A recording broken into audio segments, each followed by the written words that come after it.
Whenever I talk to people about tea, they inevitably ask me for my recommendations on places they should buy tea from. There is literally a multitude of places you can buy tea from. And if there's one thing I know about today's consumer, we want the products we buy to be aligned with our values. To help frame your own perspective, I'm going to profile a tea company that I personally support called Asami. This company is committed to providing ethically sourced, premium, good tasting African tea. And I'll look at this company alongside a discussion of SingleOrigin Teas, what they are and why you should consider incorporating them into your tea stash. If you're not sure where to start, let me introduce you to Kenyan Purple Tea. Hey uppity people, this is Heather. If you like what you're hearing in this video and all my others, consider hitting that like button and subscribe button while you're at it.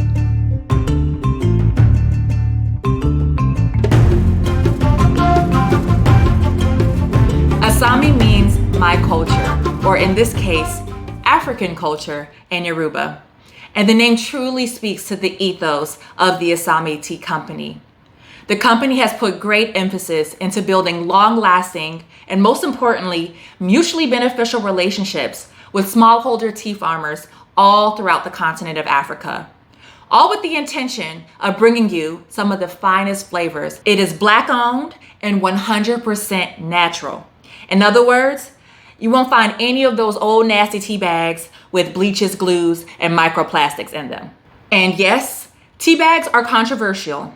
If you're not sure why, take a look at my old video talking about the difference between loose leaf tea and tea bags.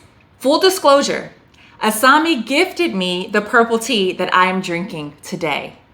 But those who know me know that I do not give lip service to products I don't believe in. Just keep that in mind. Kenyan Purple Tea is a single origin tea. What's that?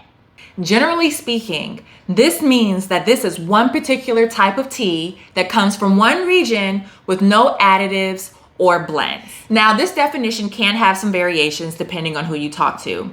A lot of people consider single origin teas to mean that it has to come from only one country, while others will go so far as to say that the tea has to come from one particular garden within the country or within the region. Some brands are so serious about it that they will go so far as to print the harvest date, location, and year that the tea was produced on their boxes. I kid you not. As quiet as it's kept, most people don't realize that their favorite teas are actually blends of many different types of tea. Some commercial blends can have up to 30 different types of tea in them. This means that you are missing out on all that single teas have to offer.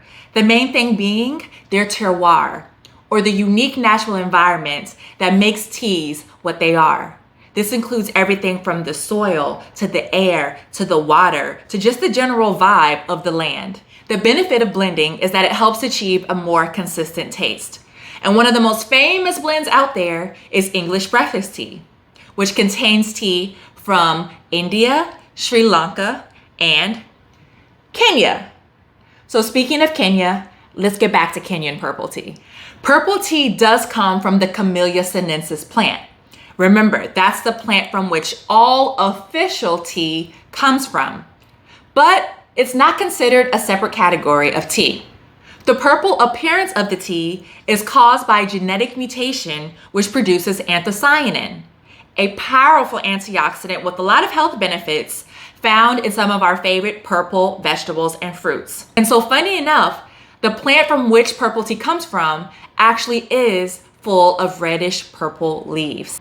The liquor of purple tea can range in color from a pale yellow to a bright pink purple hue. Tea has the lightness of green tea, but without the vegetal grassy notes. And to me, it even had kind of some fruity notes to it. And also, it was slightly astringent, meaning that it made my mouth pucker just a little bit.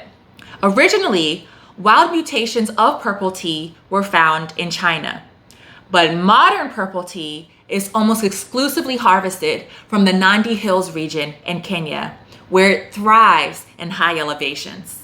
Other than being a cool mutant, delicate, and delightful tea, purple tea status as a single origin tea matters. And here's why. Kenya is currently the world's #1 exporter of tea. Let me say that again for the folks in the back. Kenya is currently the world's #1 exporter of tea, period, point blank. The majority of this tea is black tea, but there has been a downward trend in the prices of black teas around the world over the past couple of years.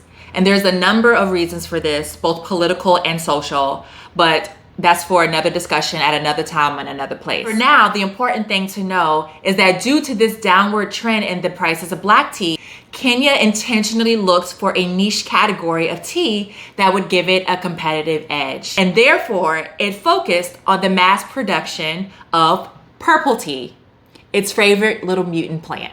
Now, purple tea has the status of being an African premium tea. And the truth of the matter is that it's hard to find single origin African teas in today's global tea market.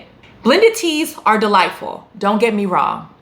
But when multinational companies and tea retailers only market the teas by their blended identities, that means we also lose out on the identities of the single countries that produce them. Premium African teas deserve the same recognition as teas from Ceylon or Darjeeling. And so if I can give one moral of the story and one recommendation, try incorporating single origin teas to help expand your tea horizons. Whenever you get tea, just look on the back to see, is it blended? Or is it one type of tea from one particular country or one particular garden in one particular country? There's so much detail and so many interesting facts that you can learn just by trying to figure out where in the world your tea is from. Until next time, take care of yourself and each other.